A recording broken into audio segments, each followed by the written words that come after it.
In 1977, Martin Scorsese read the Herbert Asbury's The Gangs of New York book. He immediately declared it would be the next project he would direct. But there were obstacles to overcome. Over the years, there have been many attempts at turning the book into a movie. There was also the challenge of convincing Daniel Day-Lewis to take the lead role. He had not acted in more than 5 years. With casting in place and Miramax behind the film, there were still extending shooting schedules, script rewrites, release date changes, and endless nights of editing.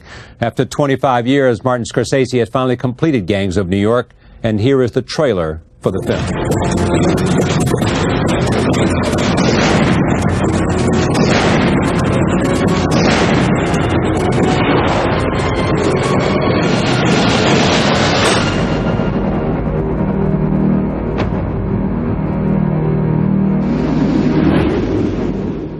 I am pleased to welcome both Martin Scorsese and Daniel Day-Lewis back to this table. Welcome. Great to see you. Thank you. My friend. 25 years. Yeah. About. Yeah. You wanted to make this film since you read the book, or was this even earlier than that? Earlier, much earlier, I think, and it had to do with growing up downtown on the Lower East Side. It had to do with Elizabeth Street, Mott Street, Mulberry Street, and St. Patrick's Old Cathedral. Yeah. You know, and seeing that church and the graveyard and the red brick wall that's still there, still around it.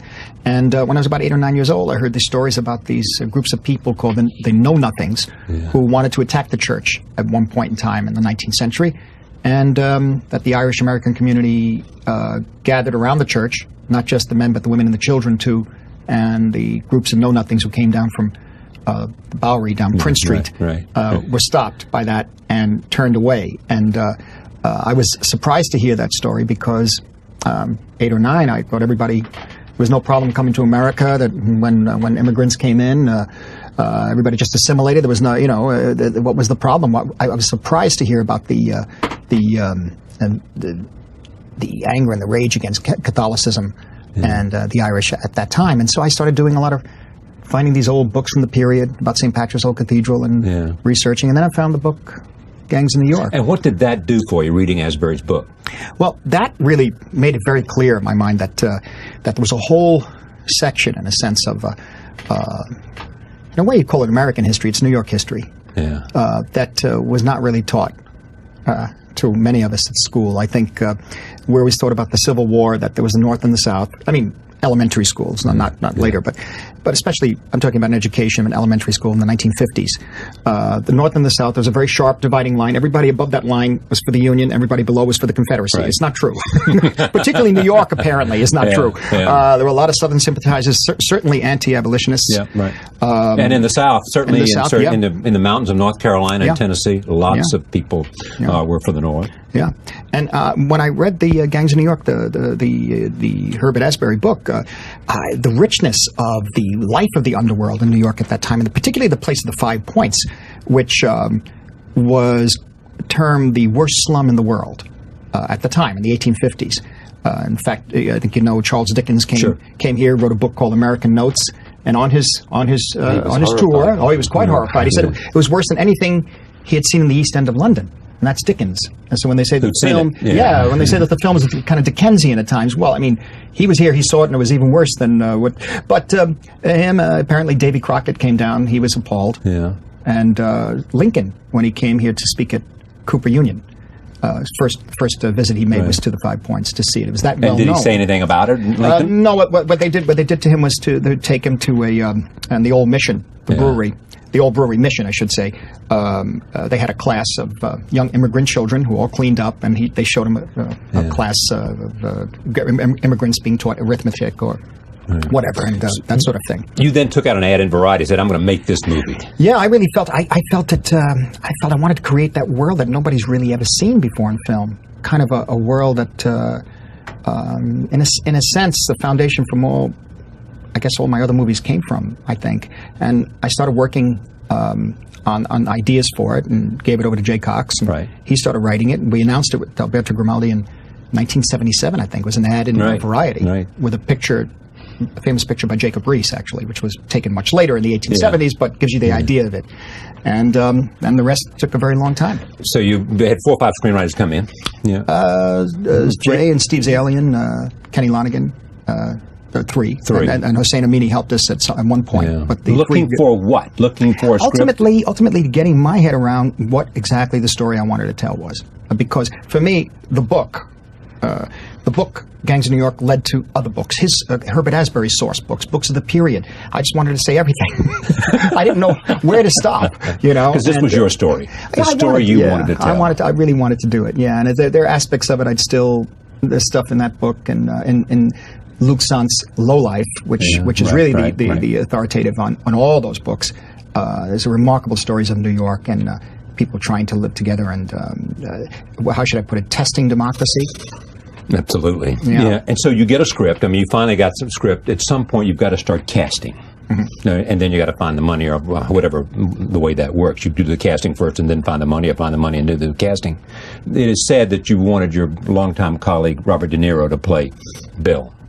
Oh, well, what happened in a case like that is that he helped me with script originally. Right.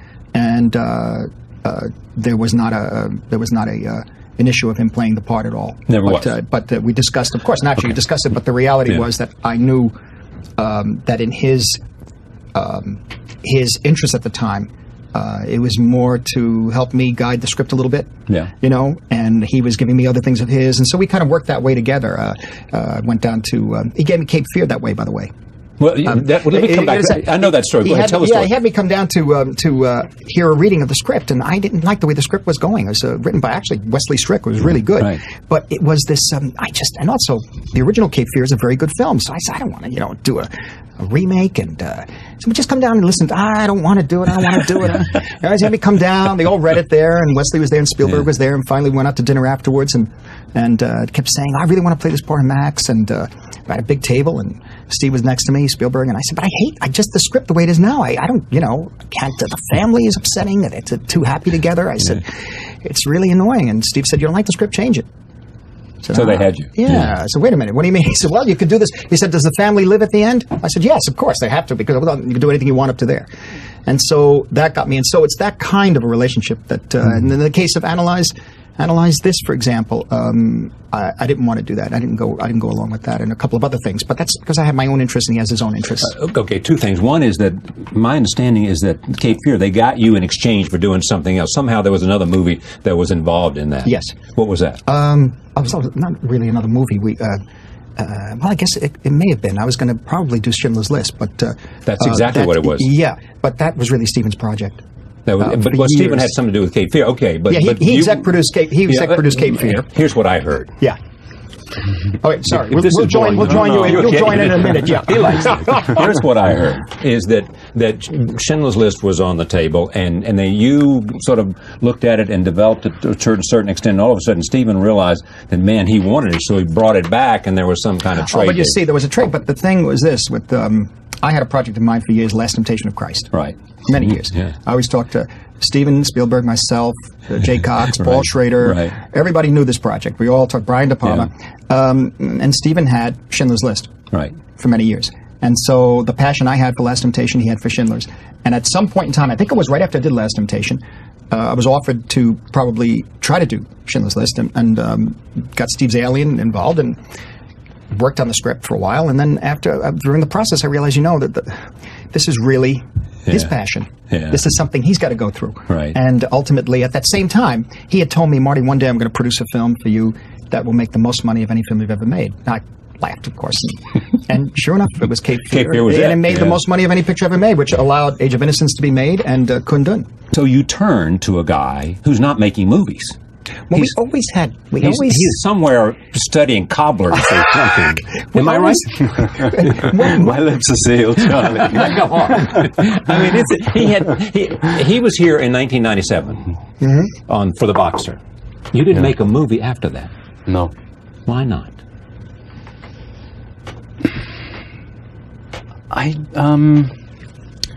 just felt it was time to work away at other things for a while, and I didn't know how long it would be for. I knew that I was going to stop for a while and keep out of the game, but I really didn't know how long it would be for, and I have no concept of time. Maybe I'm wasteful of the time, I don't know, but it was really quite shocking to me when somebody said, why didn't you do anything for 5 years, and I just didn't feel the time passing. I was very happily doing other things. So. What were you doing? No. Here we go. What were you doing? So long ago, I can't remember. You had to talk him into doing this. This was not an easy sale, was it? Not really. It wasn't that easy. But there was a thought of, Daniel, when we were doing Age of Innocence. Jay Cox was a co-writer on that, and Jay had given me that script in the story, the novel, Age of Innocence. And we had just done another pass on Gangs of New York once again, back in 1990, Jay and I. Right. And so, Jay did. And at one point, he looked up at me and says, "You know who'd be really good in this?" I know. You think he'd do it? I don't know. I said, and then we worked with him on Age of Innocence, and I said, yeah, that might be really interesting, you know. Because he had really started. What? Yeah, I want to hear this. This is What did you say? I'd understand the rage or something. You'd understand the rage. That's exactly what you said. Well, he would, you know. And there it was. It was all locked in, ready to go. You mean you think there's rage locked inside of him? Or Well, I think it can be tapped upon to do the work. he's right, isn't necessary. To stoke the fires. He's To stoke right. the fires. Yeah, exactly. M&M in the morning, that'll do it. Is he right? I don't know. Do you know? I chose to believe that what Martin kind of meant was that he knew that if that's what I had to do, then I'd do it. Yeah, exactly. So whatever part of me was available to be investigated or whatever, you know, that I'd go there and stay there and stay there, right? Yeah. But, you know, I do have to say that it wasn't, you know, it sounds like I'm being very coy about the whole thing, but my reluctance was kind of a two-pronged reluctance. One was because I really didn't know if it was the right time for me to. But directly relating to that, I was also very concerned. I didn't want to, because he's hard to resist, obviously. And I thought, well, how far am I going to have to travel to get round him? And it was not without a sense of dread that I had this conversation in the first place. But of course, he started telling me about the story, and I thought, oh Jesus, here we go. But I really wanted to feel that if I went into this tunnel with Martin, that I knew I could be an ally for as long as he needed me, and you have to know that of yourself. And wait, what do you mean by it? I knew I could be an ally if we went in this tunnel and if he needed me. Well, because everyone knows the demands that you make upon yourself, and that that the situation makes upon you, that others make upon each other, and so forth. And you can go into something with all good intentions and with goodwill and a certain amount of energy, but if you're not going to stay in there and see it through, then you're not an ally. Right. I don't mean necessarily in any specific way, but just so that Martin knows that he's got a core group of people around him that he can count on. Yeah. It's as simple as that, because you'd know there'd be a few naysayers around the place. There would be a few naysayers. Well, you needed the guys around you, the men and women around you, to say, okay, no matter what. It's raining, the sets have been destroyed, the costumes are burned, we'll still shoot. But he's tougher than anybody. He is? The toughest you know. Yeah. Was there anything about the character that made you say yes? Yeah. What was it? I don't remember. Well, it was if I could repeat Martin's description of. He told me more about. In fact, he didn't tell me. I don't think he told me so much about the story as you were working on it, but more about the 5 points of that period and what was going on in the city at that time. And he told me about Bill Poole, who was the original Bill the Butcher, who was almost a folkloric character.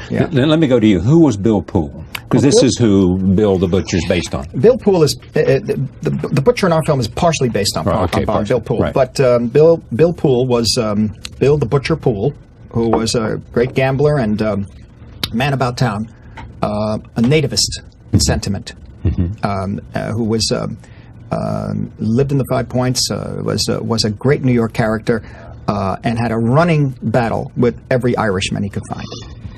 Every Irish man and woman he could find. Until finally, on Spring Street and Broadway, at the Stanwix Hotel, he met a Mr. Baker, who was an associate of his arch enemy, I think John Morrissey, the guy's name was. And a fight broke out at this new hotel called the Stanwix Hotel, which had only been open a week. And it was a weekend night. A fight broke out.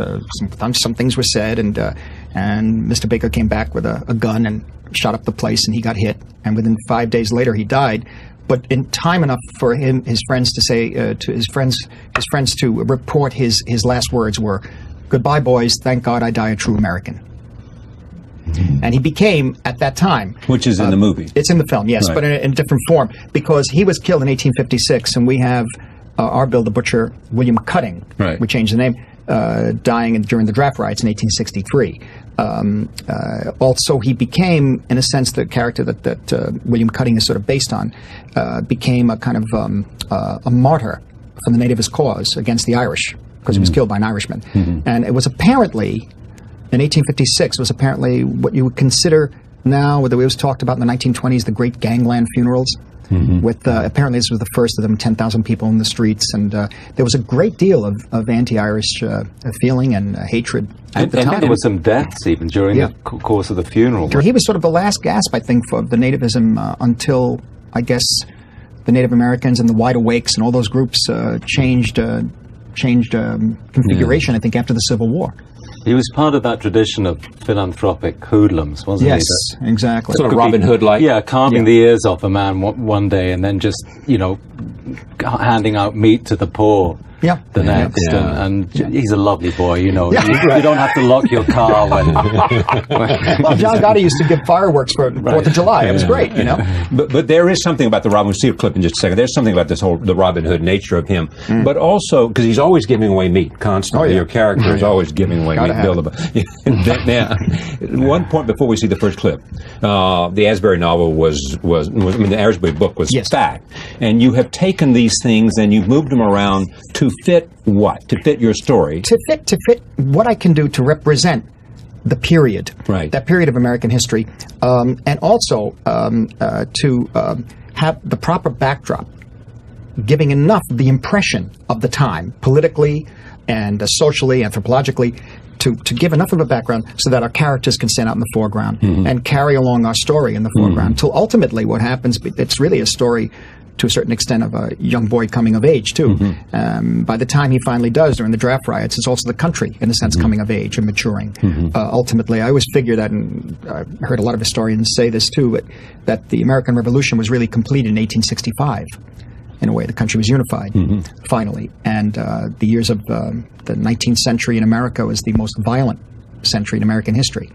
And I wanted to give the impression of that world, what it would be like to be in a world like that, very primitive, in that area of the underworld at the time in New York, almost all civilization, lawless, broken down, relegated to tribalism, in a way, and still in the midst of New York City. And tribalism marked by where they came from. Yeah, exactly. Right. And their religion. And religion, too. Yeah. Okay, roll tape. Here's our first scene in which Bill, played by Daniel Day-Lewis, meets Amsterdam, who was played by Leonardo DiCaprio. Here it is.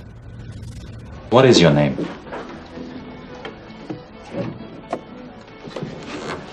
Amsterdam, sir. Amsterdam. I'm New York. Don't you never come in here empty-handed again. You gotta pay for the pleasure of my company. Here's what you get a sense of throughout this film, is Bill the Butcher. It is almost a lesson in leadership. I mean, here is a guy who understands constantly, and he says it, he's in fear all the time, or he's being tested all the time, and he feels that he has to show his courage and his capacity to have his way. Yes? Yeah. Tell me what you wanted this character, what did you want to, from within you, what you wanted to show about Bill? You know what, I really wouldn't know how to answer that, because it's so long now since, I mean, just the very earliest stages after when we started getting ready for it, that I'd had any, because at some point, I suppose, as far away as possible, if you're lucky, from the moment when you confront the camera, that objectivity that would allow you to think of it in that way just melts. And so there was no conscious intention, I don't think, to show him as one thing or another. But I certainly, like, I remember feeling as I approached him a great sense of, I don't know, certain kind of relish in his company before I. Yeah, that's a great line, isn't it? Oh yeah, I felt a certain relish in his company, meaning that he was someone you wanted to. Yeah, I did. I mean, I don't know what that says about me, but there was something I found. I don't know. I'm kind of reinventing the truth because I honestly can't remember what my initial feelings were, except that there was obviously a sense of fascination about him. But I found him in his loneliness very touching as well. Just, I mean, when he was still just at some distance from me. Yeah. That's a clear point. I mean, what I find interesting about that, I mean, he did have loneliness, and there were moments in which, in terms of his relationship with the character that Cameron Diaz plays, there was a sense in which she said, he never tried to go to bed with me at some point. I went to him finally. I mean, there was a sense of there was a sort of internal sense of honor, or help me understand this. Well, I think that's a very good point, because looking at something like this, we would tend to judge those people with the ethics that we live with today. Exactly. Yeah, it's a very different we could easily ignore the fact that they were living with a very structured code of ethics, even within the apparent chaos and anarchy of that place and that time. That there was a real sense of honor. There were things you did, things you didn't do. It seems as if anything goes there, but that's not true. As I said, sort of based in codes for each tribe. And fraternities. And just in that natural situation. I mean, people come over, and the Irish, in a sense, gathering themselves into different gangs. They come over, there's no jobs. People don't like them because they don't speak English. Most importantly, they're subject to another foreign power, which is the Vatican.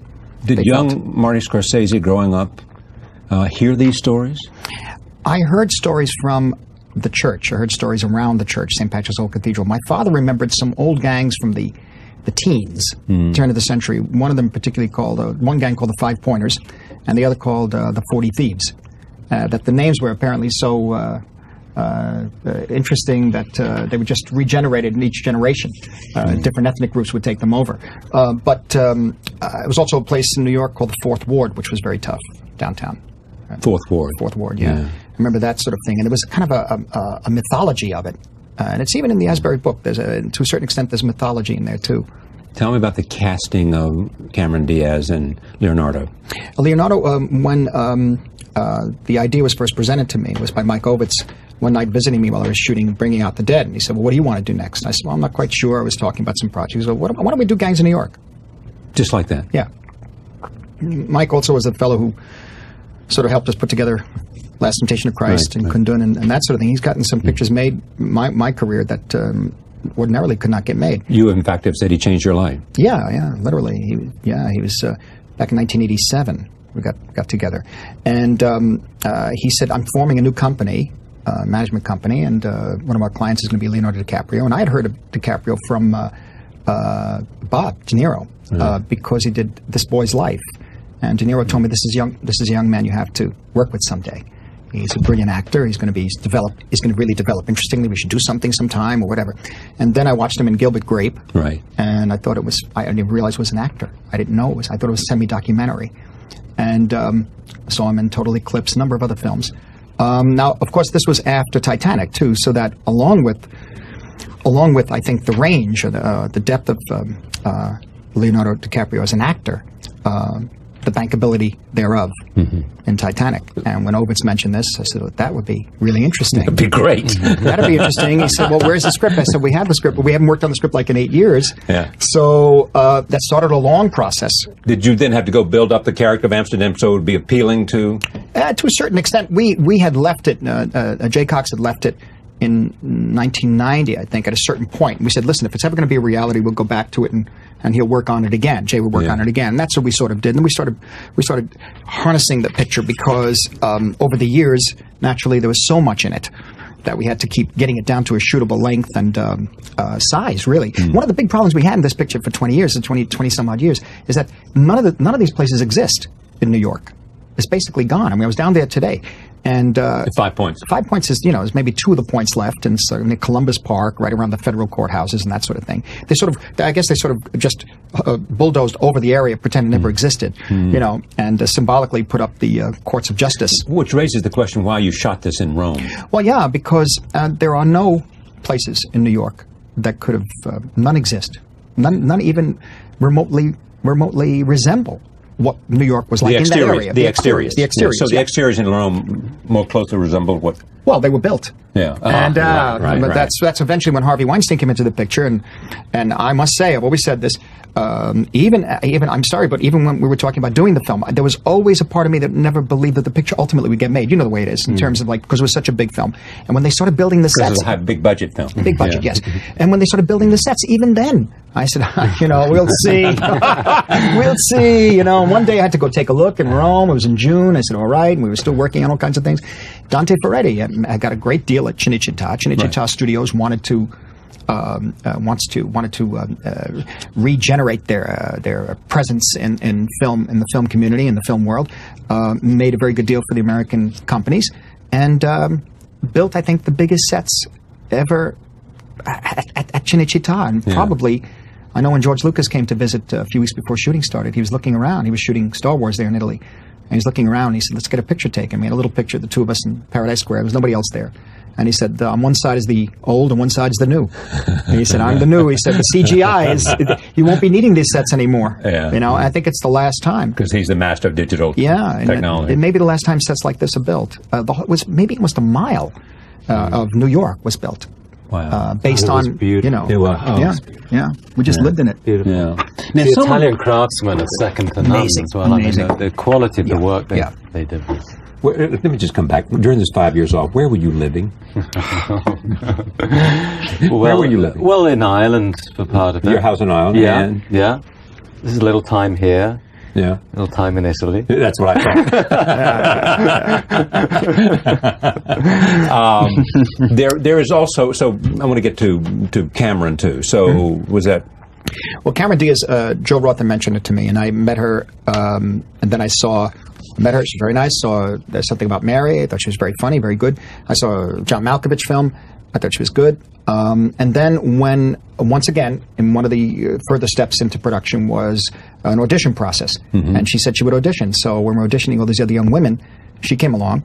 And quite honestly, when she auditioned with Leo together, I saw something happen between the two of them that I liked.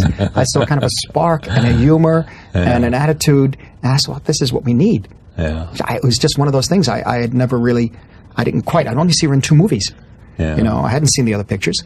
And she'd never been in a movie with him? No. And it worked, and you said, this is it, I got it. Yeah. I thought it was great. And also the character she's playing, I thought there was a character we were still working on again, Jenny, that Jay and I had worked on for years. And we're going to see her in just a moment as soon as they rack it up. This picture with Jenny in the film in which she's in, actually, this is a knife-throwing incident in which is a dramatic moment. Incident, yes. Seth is, okay. That was good. I don't know if we can. Come on, tell me. Well, you better incidents, tell me. We have nothing to hide here. I don't want to give. No, we do have something to hide. We don't want to give away though. too much of the film. We have at something this point. to hide. But anyhow, this is the commemoration of the. This is the native commemoration day of the great victory over the Irish. And he is the star of the show. Oh yeah. This is my place. This is my dominion, and I'm running this show. And you're on stage. I'm on stage, and I have something against these young people, which I'm not going to tell. Roll tape. Here it is.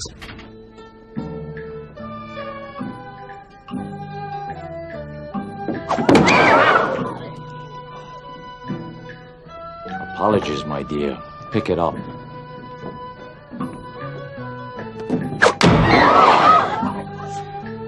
Whoopsie daisy! Whoopsie daisy, was it you just did that? Did you signal it or you just did it? I don't remember. You just did it. Just did it. You just did it. Just did yeah, it. yeah. And here's what I was asking, because you said look at his eyes. Oh, his yeah, eyes, yes, when you looked over Leonardo, his eyes were...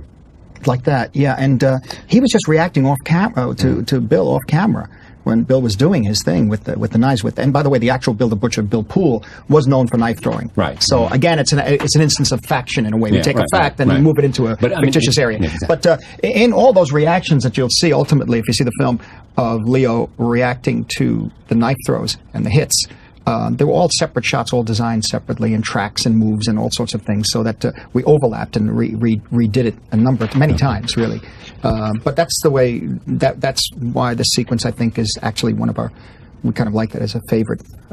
This little sequence. Each one of the shots, each shot in it had something a little special that we were trying at that point. I mean, every film, every shot should have something. Yeah, but you know. But we had a little more fun with this one. It's so nice to hear him talk about movies because he just loves every single frame. Every frame. And that's what makes it both difficult and exhilarating in the end. Yes? Yeah, absolutely. There is also this story in Gangs of New York, which I liked a lot. And I think I haven't seen a performance any better than yours in movies all year. I mean, it is clearly the best. I mean, you've had a lot of extraordinary performances. Do you feel that way about it? I mean, how to put this in some context in terms of just the sense of getting it, just the sense of landing it? I'm looking for a sports metaphor. You mean now it's over? Yeah, now it's over. I haven't actually seen. I'm looking forward to seeing the more polished, finished version. I saw it. You know how you are in this film. You don't have to see a polished version to know that you created a character here. Well, I think Martin and I both. I think we both understand this thing of like, he's seen the film a lot of times, so whatever sense of a missed opportunity that he might have felt initially, like why didn't we get that, or why isn't this thing here that I need now, and so forth. He's had a chance to burn that away and see it for what it is and accept it for what it is. And I've still got to go through that initial thing of seeing all those things that I just would have wished to have done differently. Yeah. Here is an interesting story about the craft of directing and acting. Most of us watching a movie don't have any idea about the options the actor chooses moment to moment. And what a director does, both in setting it up, the number of shots, and then at the end, editing it, the options, choosing options, you know. And if you haven't chosen the right option, or try, you can't so go back. often those, because you're making so many decisions every day, but most of them, if things are going well, in Martin's case, they're for the most part conscious decisions, and if things are going well for me, for the most part, they take place at some other level. So you have no sense of control for the most part of those decisions that are being made nonetheless. And it's always with a sense, and I know it's always, I'm always surprised when I see the thing itself, the finished thing, because you're working with this great sense of intimacy in a rather secretive way with a group of accomplices on something that feels kind of wild and out in the frontier, and there's always that moment when you're confronted with the reality and you think, is that all it was? You felt so much further away from whatever. So, but you know what I mean? Yeah, I know exactly what you mean, but in that sense, the choices he made, or the choices he felt that were made, literally, intrinsically, as he was working. For me, there are 1,000 other choices: how big he should be in the frame, where the angle, who's in the background, what's that person doing in the background? That's fine. Okay, keep that. So it goes on like that, and ultimately, I always look at a picture. I got to say, like they talk about now, these director's cuts on DVD. No, this is it. This is the picture. There's no director's cut. This is the one. It's the result of a process that's gone on for a long period of time. Pretty much every film is, but this one even longer. And everything has been melted away, shaped. It's almost like a giant piece of sculpture that we've been knocking around in the editing room. And I have to come to terms with ultimately the look of this picture, the way it's completed, and the present form of the film, and know that I've tried everything I could under the circumstances. And as you make each film, there's different circumstances, different players. The weather is a circumstance. The studio, the editing, everything is the circumstance. Even the release of a film is a circumstance too that you have to deal with. Let's just talk about that a moment. Yeah. This was scheduled for Christmas, the 25th. Some say. It's now scheduled for the 20th. It's not. Yeah, I mean, but you know, Harvey Weinstein is great in marketing. Great. Showman and so you're saying you trust Harvey's instinct? Absolutely, and a studio. It reminds me of some of the older Hollywood, the old Hollywood history of Selznick or producers and the studio heads at that level. And he has certain vision about films, but he also has a certain extraordinary vision, I think, and intuition about selling a picture. And he did announce 25th, but he also announced the summer. He announced this Christmas of 2001. So I'm going with him. I said, okay, you know, 2000. I'll never forget when he said, Marty, I want this out for Christmas. So I was still shooting the pictures, and I'm getting it out for Christmas. And I said, absolutely. Do you remember that day on the 5 points? The 5 points when you had some of the Japanese investors were there, and they said, we're looking forward to seeing this. This was 2001 still. We're looking forward to seeing this at Christmas. I said, did you hear that? And he said, he's like, as Bill, of course, with his mustache. Did you hear that? I said, yes. But the thing was, when Harvey said to me, Christmas, I said, you're still shooting. I'm still shooting. I said, absolutely. He said, no, Marty, 2001. I said, I thought, I know I'll get it for 2002. But I really tried then, 2001, and then of course I realized that the film needed much more. I really needed shaping. It was like a year in the editing. It's a big movie, a real year in the editing. We took a couple of months off after September 11th happened. Everything kind of stopped for about 2 or 3 months. But then back into it, and we just started shaping the picture to the final form you see it now. Let me mention one other thing here as we complete this circle about this film. There is the story of what is happening with the gangs at the time at 5 Points. There is also built into this a love story, which is Leonardo and Cameron, and the connection in this triumvirate with Bill the Butcher. Here is a scene that sort of reflects that. Take a look.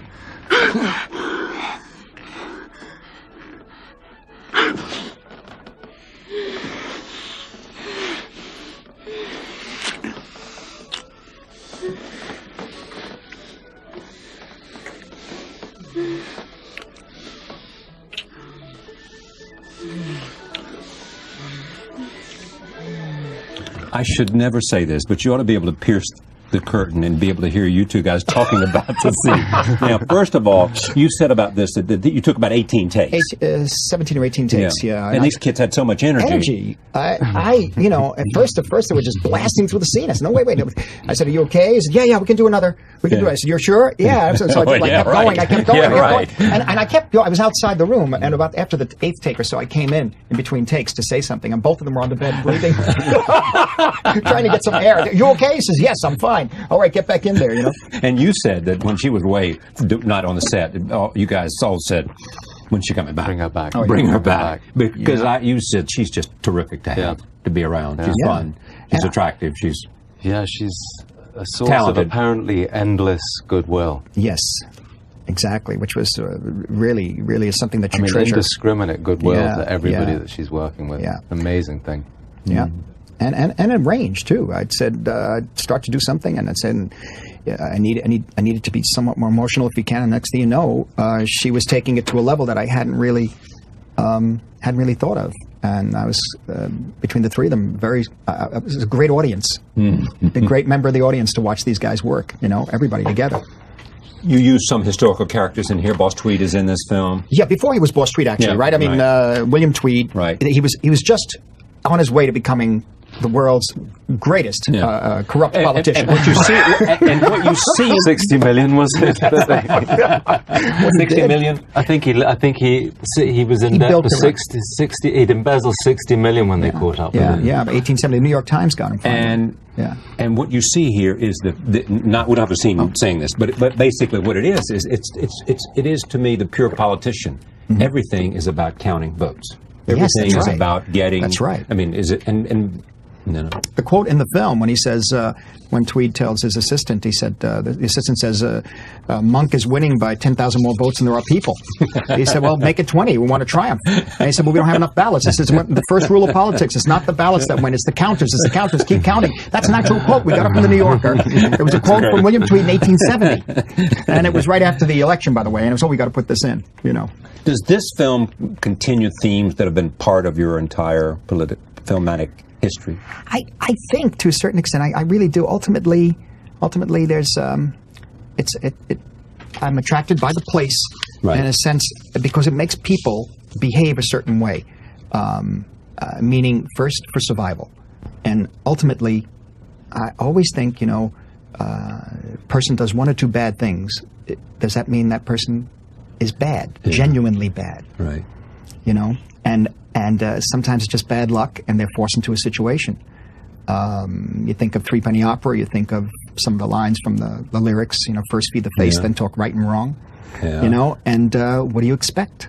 And I'm always drawn to that. And in a funny way, this is what we talked about, like science fiction in reverse, in a way, going back in time and creating a heightened sort of impression of what it might have been like to live in such a situation where you didn't know where your next piece of bread was coming from, if you get any bread. In his extraordinary career, I mean, clearly this was a hole you wanted to fill. This was a movie you wanted to make. This was part of this city that you love. Yes. Are there other things out there that you live with in the hopes that you will be able to find the right vehicle to make the film? I mean, The Last Temptation of Christ was one of them. That was one of them. There's a story. I don't know if Age of Innocence was, but this... Age of Innocence for a while there. Actually, there's one that I'd like to try to do, which is based on the novel Silence by Japanese author Endo, about two Portuguese Jesuit priests who get caught in Japan in the 17th century administering to the Catholics in fishing villages there with Catholicism has been outlawed. Catholicism is another theme in your work. Yeah, exactly. Yeah, but really, the silence is interesting because ultimately it's about the silence of God, and it's about what this person is put there for on this earth. Is he there to have more martyrs, create more martyrs, or is he there to save them? And would he do anything to save those martyrs, even go against what he knows is God? How could you not love working with this guy? No, but it's a great book, and I'm dying to do it. And then there's this wonderful thing of I had hoped Nick Pileggi and I put together for a long period of time before my father died. Right. Tell him what it's before. It was basically about the Italian Americans, the Sicilians coming into New York, and actually pretty much some of my father's story growing up in the 20s and 30s. Really. Do you want to make Dino? If you can get the characters you want, if you can get sure. Hanks, and you're not sure. I'm not sure if I could really create the right story for Dino. I'm not sure what the story is. Nick Pileggi had a good take on it, but we left the script at a certain point, and we never came back to it. In fact, there was some point when Warner Brothers expected me to do the film, but it turned out we had a chance to do Gangs, and we switched the projects. But we were about to go for another maybe a year's work of writing on that alone, if that was to be made. So you're not sure? I'm not quite sure. Maybe the time will come. Yeah, maybe the time will come. Collection of actors that you think would be amazing. Perfect. Hanks as Dino. Yeah. Travolta as Sinatra. Who are the others that it's like it would be amazing. And we did so much work on that, and so much work, and then I felt at the end, I said, we haven't gotten it yet, and then this came along, and this has been in my head. Yeah. So, am I going to see you 5 years from now, or am I going to see you earlier than that? I don't know. You don't know? I don't know. You really don't know? I really don't. Did you find something not acting that was enormously satisfying in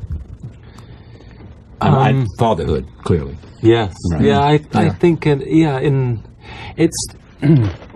it's not so much to do with looking for the escape hatch. It's just trying to, it's always been that thing of trying to find